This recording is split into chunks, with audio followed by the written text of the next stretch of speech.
उस मशहूर डॉक्टर का आखिरी शिष्य कौन था? क्या डॉक्टर शास्त्री करण गुलेरिया की जान बचाने में कामयाब हो जाएंगे? कौन सी टैबलेट थी कल्याण के हाथों में जिसकी वजह से करण गुलेरिया को होश आया?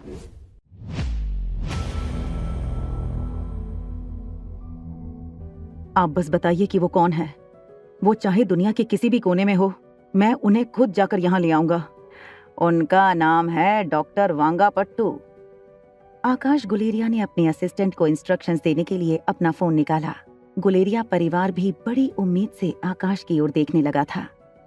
कल्याण शास्त्री ने आकाश गुलेरिया को रोकते हुए कहा, देखो आकाश, डॉक्टर वांगापट्टू अब बहुत बूढ़े हो चुके हैं और अनफॉर्चुनेटली अब उनकी याददाश्त भी बहुत कमजोर हो गई है।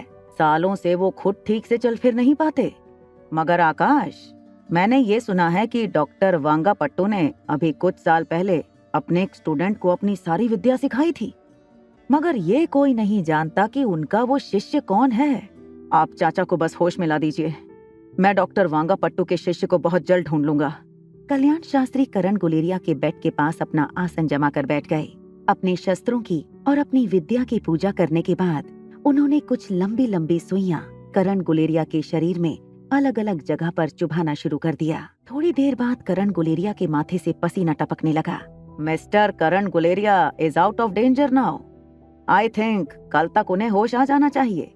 Thank you so much mister Shastri, I am so thankful to you.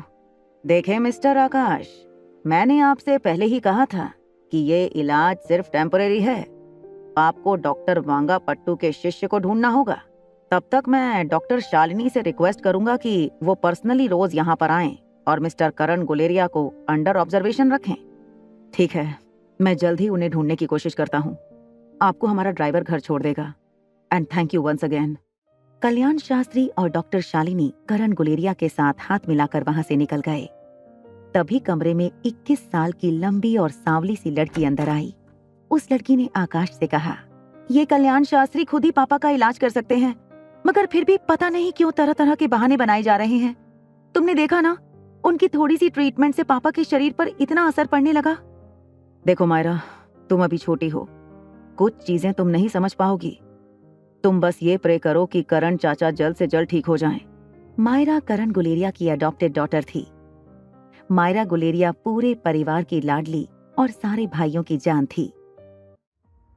Car में बैठी डॉक्टर शालिनी गुलेरिया हाउस का आलीशान स्ट्रक्चर देख रही थी। सर, मुझे लगता है करण गुलेरिया बहुत क्रिटिकल हैं। अब उनके पास ज्यादा वक्त नहीं है, और जब वो खुद ही जिंदा नहीं रहना चाहते तो हम कैसे उनको बचाएंगे?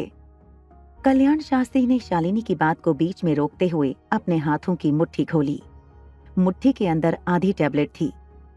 गुलेरिया परिवार के घर रोज जाना, करण गुलेरिया को इसी तरह रोज अलग अलग पॉइंट पर प्रेशर देना और फिर ये आधी गोली उनके मुंह में रख देना। ये करण गुलेरिया को जिंदा रखने के लिए काफी होगा। सर, कहीं ये अमृत टैबलेट तो नहीं? हाँ, ये अमृत टैबलेट है। तुम एक काम करो, हमारे ही किसी आदमी को मल्होत्रा फार्मेसी से अमृत टैबलेट की डील करने कहो। वो आज की बाजी जीत चुके हैं अमृत टैबलेट की वजह से, तो उसी टैबलेट की वजह से अगली बार बाजी हम जीतेंगे। आप फिक्र मत कीजिए गुरुजी, मैं कोई गड़बड़ नहीं होने दूंगी। गार्डन में रिया किशन मामा, अंजलि मामी और नानी माँ के साथ खेल रही थी। अनिका ने नानी माँ की आंखों में कुछ आई ड्रॉप्स डाली और नानी माँ से पूछा, अब कैसा लग रहा है आपको? अब तो बस तुम ये ड्रॉप्स डालती हो तभी तकलीफ होती है, वरना तो तुम्हारी नानी की आंखें इतनी तेज हो गई हैं। चाहो तो निशाना लगाने की कंपटीशन में भेज दो, फर्स्ट आऊंगी मैं। बड़ी नानी, क्या मैं आपके लिए इसमें कोई शूटिंग गेम डाउनलोड कर दूं? हम दोनों साथ मिलकर खेलेंगे। चुप रह शैतान, सारा दिन मोबाइल में गेम खेलती रहती है, इतनी तेज है, पता नहीं पढ़ाई कब करेगी।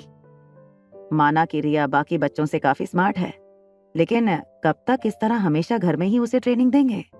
मुझे लगता है अब इसे किसी स्कूल में एडमिशन दिलवा देना चाहिए। जी मामा, दरअसल मैं ये सोच रही थी किसी अच्छी स्कूल में रिया का एडमिशन ले लिया जाए। तो जल्दी चलते हैं।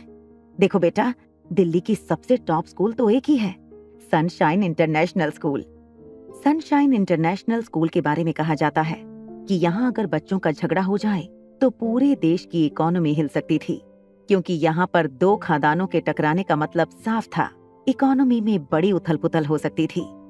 देखो बेटा, हम अपनी तरफ से पूरा जोर लगाएंगे, मगर स्कूल से तुम ज्यादा उम्मीद मत रखना, क्योंकि ये लोग सिर्फ उन्हीं के बच्चों को एडमिशन देते हैं जिनका या तो पूरे देश में बहुत नाम है और या इतना पैसा हो कि पूरे देश में उनकी कीमत हो, जैसे मारवा खानदान। तभी अनिका के फोन पर एक नाम फ्लैश हुआ। अचानक ये क्यों फोन कर रहे हैं मुझे? किसका कॉल आया था अनिका को, जिसे देख वो हैरान रह गई। क्या चाल चल रहा है डॉक्टर कल्याण शास्त्री?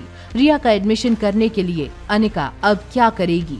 जानने के लिए देखिए अगला एपिसोड सिर्फ पॉकेट एफएम के यूट्यूब चैनल पर। और एक लड़की को देखा तो के सारे एपिसोड्स को सुनने के लिए डिस्क्रिप्शन में दी हुई लिंक से डाउनलोड कीजिए पॉकेट एफएम ऐप।